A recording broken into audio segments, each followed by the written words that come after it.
João 8, de 1 a 11. Leiamos responsivamente João 8, de 1 a 11. Jesus, entretanto, foi para o Monte das Oliveiras. De madrugada voltou novamente para o templo, e todo o povo ia ter com ele, e assentado os ensinava. Os escribas e fariseus trouxeram à sua presença uma mulher surpreendida em adultério, e fazendo-a ficar de pé no meio de todos, disseram a Jesus: Mestre, esta mulher foi apanhada em flagrante adultério. E na lei nos mandou Moisés que tais mulheres sejam apedrejadas. Tu, pois, que dizes? Isto diziam eles, tentando-o para terem de que o acusar. Mas Jesus, inclinando-se, escrevia na terra com o dedo. Como insistissem na pergunta, Jesus se levantou e lhes disse: Aquele que dentre vós estiver sem pecado, seja o primeiro que lhe atire pedra. E tornando a inclinar-se, continuou a escrever no chão. Mas, ouvindo eles esta resposta, e acusados pela própria consciência, foram se retirando um por um, a começar pelos mais velhos até os últimos, ficando só Jesus e a mulher no meio onde estava. Erguendo-se Jesus e não vendo a ninguém mais além da mulher, perguntou-lhe: Mulher, onde estão aqueles teus acusadores? Ninguém te condenou? Respondeu ela: Ninguém, Senhor. Então lhe disse Jesus: Nem eu tampouco te condeno. Vai e não peques mais. Amém. Pedir a Cristiane que faça uma oração para nós aí, Cristiane, fazendo um favor. Deus, louvado seja o nome do Senhor. Amém. O Espírito Santo conceda sabedoria e entendimento, meu Pai, a cada ouvido que está Amém, Deus. preparado para receber, meu Pai, a tua palavra que é revelada a nós nesta noite, em nome de Jesus, usando o teu servo. Amém, Deus. Com toda a sabedoria Amém. e conhecimento para nos ensinar. Muito obrigada, Senhor, por toda a tua graça. Amém. Irmãos, Jesus é um Deus de novas oportunidades. Nós vemos aqui uma situação difícil, aparentemente muito complicada, aparentemente não tinha saída para essa mulher, mas o detalhe é que ela foi levada diante de Jesus. E com Jesus muda a tua história, né? Com Jesus tem solução para tudo, né? Jesus levanta o enfermo, ressuscita Lázaro, estava morto, enterrado, né? Cura lá a menina, a filha do oficial romano. Então para Jesus não tem limite. E aqui é mais um caso complicadíssimo para os homens, mas não era complicado para Jesus. Humanamente falando, impossível, mas Jesus é o Deus dos impossíveis, ok? Então, nós temos aqui uma situação muito interessante. Na carta de Paulo aos Romanos, fala no Romanos 3,10 assim: não há justo nenhum sequer. No próprio capítulo, Romanos 3,23, fala assim: pois todos pecaram e carecem da glória de Deus. E o nosso texto vai trabalhar em cima disso. Não há justo nenhum sequer. Todos pecaram. Todos carecem da glória de Deus. Mas, aparentemente, nós temos aqui dois grupos. Um grupo formado pela mulher, que reflete esses versículos. Pecadora, né? Necessitada da glória de Deus. E um outro grupo, os fariseus, os saduceus, os religiosos, que achavam que não tinham pecado. Só que aí agora nós temos os dois grupos diante de Jesus, e as coisas se invertem. Uma mulher pecadora, um outro grupo formado de religiosos, chegam diante de Jesus, né? E aí, irmãos, vai ficar muito claro para nós aqui, que nós vamos ver no decorrer, Jesus veio para os pecadores, para aqueles que reconhecem que precisam, que dependem da graça de Deus. Os sãos não precisam de médico. Os fariseus que estavam ali, os religiosos, que se achavam bons, que se achavam sem pecado, eles vão embora sem receber a graça de Deus. Aquela mulher está ali naquela situação complicada, humilhada, né? Passando aquela vergonha toda, aquela mulher vai encontrar a graça de Deus. Irmãos, olha como a graça de Deus é maravilhosa. E olha como Jesus vai muito além da aparência e da expectativa. Os fariseus, os religiosos, que achavam que estava tudo bem, eles saem, vão embora, sem receber a graça de Deus. Aquela mulher que estava ali, né, literalmente desnudada diante de todo mundo, envergonhada, humilhada, ela alcança a graça de Deus. Ok? Então nós vamos ver isso, né? O Evangelho de João, ele foi escrito para mostrar que Jesus é Deus. Jesus é Deus, né? E ele vai mostrar muitos discursos de Jesus usando verbos, pronomes que no Antigo Testamento eram usados apenas com referência a Deus, né? Quando fala lá, Deus conversando com Moisés, e Moisés pergunta para Deus, mas quem? Eu vou falar com o faraó que me enviou. Aí Deus fala assim, eu sou, me enviou a vós outros. E agora Jesus chega aqui, e João relata, registra vários discursos onde Jesus usa esse termo. Eu sou o pão da vida, eu sou a porta, eu sou o bom pastor, né? Então Jesus vai usar isso. Então os fariseus começaram a ficar com muita raiva. Outra coisa, Jesus começa a fazer milagres, curar pessoas. Irmãos, olha como a religiosidade pode atrapalhar a gente. Eles preferiam ver uma pessoa ali paralítica, 38 anos, do que curar ele no sábado. Então Jesus começa a quebrar os paradigmas, Jesus começa a se revelar muito acima do pensamento deles. Jesus está muito acima da religiosidade. E aí, nesse momento, eles pegam uma mulher em flagrante adultério, levam ela até Jesus e colocam uma questão para Jesus. A lei manda matar, mas e tu, que dizes?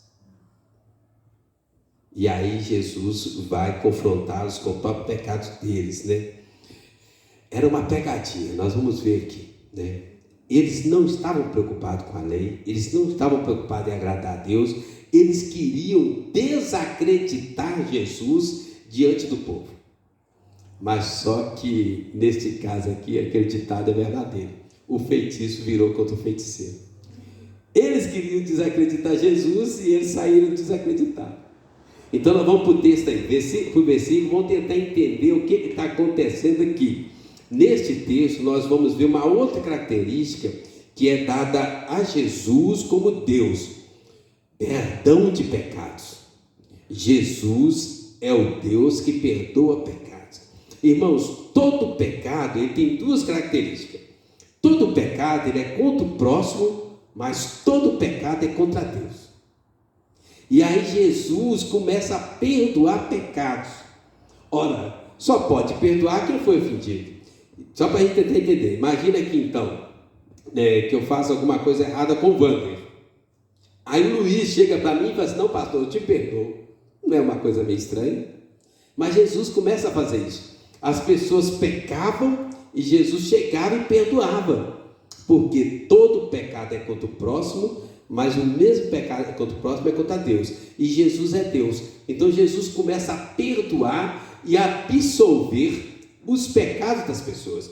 Isso tudo vai trazendo mais ciúme, mais inveja, mais ódio aos fariseus. Mas agora eles arrumam um jeito de fazer uma pegadinha com Jesus. Então olha aí, versículo 1 primeiro, fala assim: Jesus entretanto foi para o Monte das Oliveiras. Jesus já tinha feito ali os milagres, já tinha curado, falou que ele era o pão da vida, né? Já tinha feito multiplicação dos pães, e agora ele estava cansado. Ele retira-se para o Monte das Oliveiras para ter um momento de comunhão com Deus, para renovar suas forças físicas e espirituais. Irmãos, o monte em si não tem mágica nenhuma, mas lembram os detalhes. Jesus não tinha onde morar, Jesus não tinha nem onde reclinar a cabeça, e naquela região tinha muitos montes, tipo a Serra do Curral, né, com vários bosques, que ele podia ir ficar ali discretamente escondido, sem ser incomodado. E aí ele tinha privacidade, mesmo no meio de tanta gente procurando ele. Então ele sobe ao Monte das Oliveiras. Havia muitos bosques de oliveiras, por isso é chamado Monte das Oliveiras, das Olivas. E ele entra ali no meio de algum bosque, se esconde e vai ter um tempo de oração, um tempo de privacidade, um tempo de renovo com Deus. Então, ele agora, aí quando está de madrugada, ele volta novamente, versículo 2, para o templo. E todo o povo ia ter com ele, e assentados ensinavam. Irmãos, aqui o templo também é uma coisa muito importante na teologia da Bíblia. O templo antes era representado por tabernáculo, depois o templo criado por Salomão. Várias vezes o templo é destruído e depois o templo é reconstruído, e agora Jesus fala que ele é a personificação, né, a encarnação do templo, e depois ele fala que nós somos o templo de Deus. Então, templo tem um significado muito importante na Bíblia. Hoje nós somos o templo de Deus, mas o templo, como casa de Deus também, não pode ser desvalorizado, irmãos. Essa pós-pandemia, e nós estamos chegando, né, muitas pessoas ficaram viciadas em cultos online e não frequentam mais o templo. O templo foi criado como igreja por Deus e é importante, é um local de referência, é um local de comunhão, é um local de fortalecimento espiritual, é um local de edificação. Não tem nada errado com as programações online, mas a programação online, você não vai ver o sorriso do irmão, você não vai conseguir dar um abraço, um aperto de mão, fazer uma piadinha, né? Fazer um elogio. Então, o templo tem esse negócio, esse local de comunhão. E aí, olha, quem vai ler? Salmo 84, versículo 10, pode ler. Pois um dia nos teus atos vale mais que 1000. Prefiro estar à porta da casa do meu Deus a permanecer nas sendas da perversidade. Um dia nos teus atos vale mais que 1000 fora dos teus atos. Irmãos, online você tem a facilidade e você pode escolher quem você ouve. Você não precisa ficar ouvindo o pastor Ronaldo, você pode escolher um Hernandes, um Augusto, um Paulo Júnior, você escolhe quem você quer, mas no templo é que manifesta a graça de Deus, a comunhão de Deus. É no templo que a Bíblia diz que Jesus passeia na igreja. A presença de Jesus é real no templo, ok? Online, às vezes a gente tem outro prejuízo, que é a distração. Às vezes você está ali online, é um telefone que toca, é alguém que chama, é um vizinho, é uma criança que chora, e você às vezes acaba distraindo, e às vezes você vai almoçar, vai jantar, ou vai comer uma pipoca, e acaba que às vezes 1 minuto que você distrai, você perde a bênção. Então, o templo é importante, ok?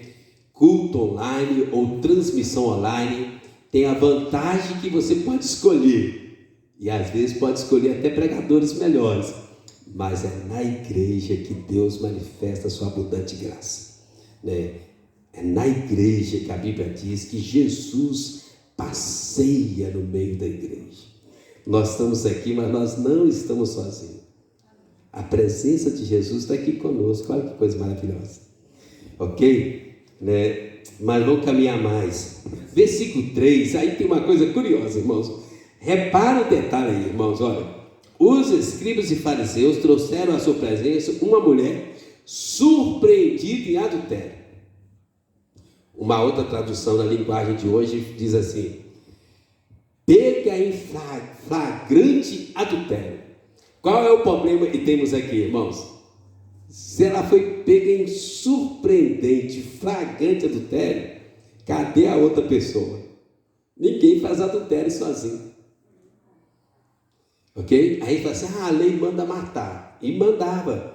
Mas aí, pediu, eu acho que é o Jean lei, Deuteronômio 22, 22. Se um homem for surpreendido deitado com a mulher de outro, os dois terão que morrer. O homem e a mulher com que se deitou. Elimine o mal no meio de Israel. Perceberam? Os dois terão que morrer. Não foi flagrante adultério, porque só a mulher foi exposta. Porque só a mulher foi levada para ser apedrejada. Porque só a mulher teve que passar vergonha. A lei mandava matar os dois. Mas é porque eles não estavam interessados em cumprir a lei. O negócio deles era fazer uma armadilha para Jesus. Qual era a armadilha, irmãos? Nós vamos ver aí, olha o versículo 4 até o versículo 6. Disseram a Jesus: Mestre, esta mulher foi apanhada em flagrante adultério. E na lei nos mandou Moisés que tais mulheres sejam apedrejadas. Tu, pois, que dizes? Isto diziam eles, tentando-o, para terem de que o acusar. Mas Jesus, inclinando-se, escrevia na terra com o dedo. Irmãos, é uma situação muito complicada. Jesus está sendo colocado, como se diz ali, no fio da navalha. Se ele falasse, mata, ele agradava o povo, agradava a lei, mas criava um problema para ele. Qual que era o problema? O Império Romano. Somente o Império Romano detinha o poder da pena de morte. A lei do Império Romano era muito rigorosa e eles davam direito de defesa. Irmãos, até hoje, os universitários que cursam direito, estudam as leis do Império Romano, criadas naquela época.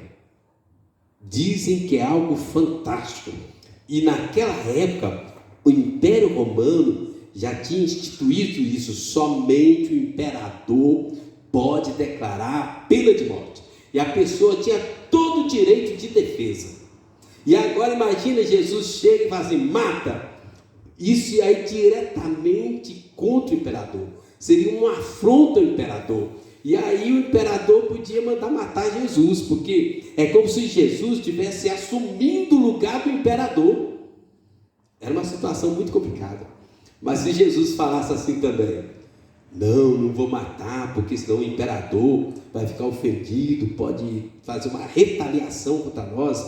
Aí ele criava outro problema. Ele ia desagradar o povo, desobedecer a lei de Moisés, desobedecer a lei de Deus, e aí ele ia ficar contra o próprio Deus. Se ele manda matar, ele fica contra o imperador, que era o único que tinha o poder de pena de morte. Mas se ele diz para não matar, ele fica contra o próprio Deus. E aí, irmãos, o que você faria? Eu acho que eles iam ficar tristes mesmo, mas matar ou não, o povo ia ficar triste mesmo. Todo jeito. Não tinha escape, era só Jesus para sair dessa situação. Agora, gente, eu fiquei pensando, a mulher. Coitada da mulher. Olha que situação, a exposição, a vergonha, a humilhação. Oi? O medo da morte. Racionalmente, ela não tinha escapatória. Graças a Deus que ela foi levada diante de Jesus. Graças a Deus. Irmãos, olha, isso serve para nós também. A gente sempre aprendeu que uma questão, uma situação, uma briga de marido e mulher, você tem que sempre olhar os dois lados da situação. Não é isso que a gente aprendeu? Sempre que você for dar um conselho, uma briga de marido e mulher, conflito pais e filhos, você sempre precisa olhar os dois lados da questão. Não é isso que ensinaram para nós? Mas com Jesus, o que a gente aprende? Uma questão pode ter 2 lados, 3 lados, 4 lados, 5 lados. Você não precisa ficar preso ao paradigma. Jesus quebra os paradigmas. E aí, matar ou não matar? Nenhum dos dois. Eu não vou falar nada, né? Nenhum dos dois. Eles ali ansiosos, Jesus ficou ali escrevendo na areia. Os comentaristas da Bíblia falam que não sabem o que ele estava escrevendo. Alguns arriscam que talvez ele estivesse escrevendo a sentença, né? Não sabe. Mas o fato é que a mulher foi surpreendida em adultério, mas eles foram surpreendidos pela própria consciência deles. Eles estavam ali soberbos, orgulhosos, se achando justos, perfeitos, religiosos, né? Davam o dízimo até do endo e do cominho, mas aí a consciência deles. Olha o versículo 8, né? O versículo 9, no versículo 7, Jesus aperta eles. Como insistissem na pergunta, a ideia estava lá, e aí, fala. Jesus se levantou e lhes disse: aquele que dentre vós estiver sem pecado, seja o primeiro que lhe atire a pedra. Ok, a lei fala isso, vocês estão falando, então quem não tem pecado, atira a pedra. Né? O salário do pecado é a morte. Ela pecou, ela deve morrer, mas o salário do pecado é a morte. Quem não tiver pecado, atira a primeira pedra. Entre aspas, Jesus estava assim, mas quem tem pecado também vai ser apedrejado. Esse cara tudo com medo, porque Jesus conhecia, né? Irmãos, agora olha um detalhe muito interessante aqui também, tem uma outra coisa muito importante aqui. Nós somos rápidos em julgar o pecado do outro, mas nós não vemos o nosso próprio pecado. Já viu aquele ditado, macaco senta no rabo para falar do rabo do outro? Já viu? Então, a gente tem que tomar cuidado com isso, gente. Isso é muito perigoso, principalmente, irmãos, a religiosidade. A gente acostuma com uma religião comodista, e a gente começa a virar críticos. A gente começa a ficar julgando o pecado do outro. Olha aí, ó, Mateus 7,3. Quem é? O Wander? Mateus 7,3. Isso. Porque vês tu o arqueiro no olho do teu irmão, porém não reparas na trave que está no teu próprio? Sim, porque você está olhando o argueiro é como se fosse um cisco. Porque você está olhando o cisco no olho do irmão, está incomodado com o cisco no olho do irmão, mas você não consegue ver uma trave no seu próprio olho. Irmãos, presta atenção nisso aqui, ó. Não existe pessoa sem pecado. O que existe é uma pessoa com miopia espiritual. Todo mundo tem pecado. Só que às vezes a gente consegue ver o pecado do outro, mas a gente não consegue ver o nosso próprio pecado. Nós precisamos olhar para dentro de nós, fazer um check-up espiritual. Como pais, a gente vê também, às vezes a gente vê os filhos dos outros fazendo as coisas do seu pai, mas verdade. Se o do seu você não consegue corrigir. Verdade. Você fala assim, não, como é que você deixa o menino fazer? Muitas vezes. É verdade. Às vezes a gente vê o quintal do vizinho, não vê o quintal da gente. Às vezes a gente vê a janela do vizinho, não vê a janela da gente. Então, gente, isso é a coisa mais comum que existe. A gente tem uma facilidade de ver, de reparar o outro, mas a gente não repara nós mesmos. Não sei porquê. Até porque você fala até assim, você só andar você primeiro, pedir o perdão para depois participar. Exatamente por isso, você se vê, né? É estranho isso, e é muito interessante. E aí Jesus coloca isso diante deles. Irmãos, Jesus estava dando uma oportunidade para eles. Jesus deu oportunidade para a mulher, que é o nosso tema, a gente vai fechar com isso. Mas Jesus estava dando oportunidade para eles também, né? Quem não tem pecado, aqui primeira pedra. O ideal ali é que se ajoelhasse, se arrependesse e pedisse misericórdia e recebesse a graça de Deus. Mas eles estavam com o ego, o coração tão duro, que a consciência acusou, mas eles não se arrependeram, saíram e foram embora. Olha o versículo 9 aí, olha.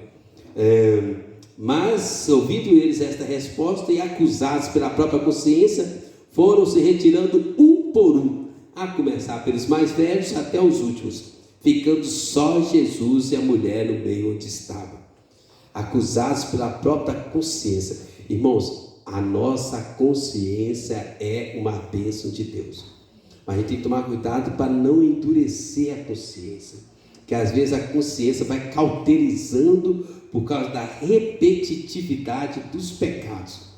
Eles foram acusados, eles entenderam, eles reconheceram, mas eles não se arrependeram. A consciência estava cauterizada. Pode falar, Cassi. Uma transferência de culpa para a lei de Moisés. Sim. E outro que eles, parece que o machismo entra aqui. Cadê o outro que estava junto? Com certeza. E quando Jesus sendo juiz ali, eles todos se retiraram, mas como hipócrita, julgando só ela. Eu escrevi isso aqui, Cristiano. Eu ia falar isso aqui agora, a próxima frase minha. Pode falar, gente. Eu creio que a oportunidade, agora você falou dele se arrepender e pedir o perdão, e também a oportunidade de ganhar ela. Também, né? Que era o principal, abraçar a outra depois de tudo que você ouviu.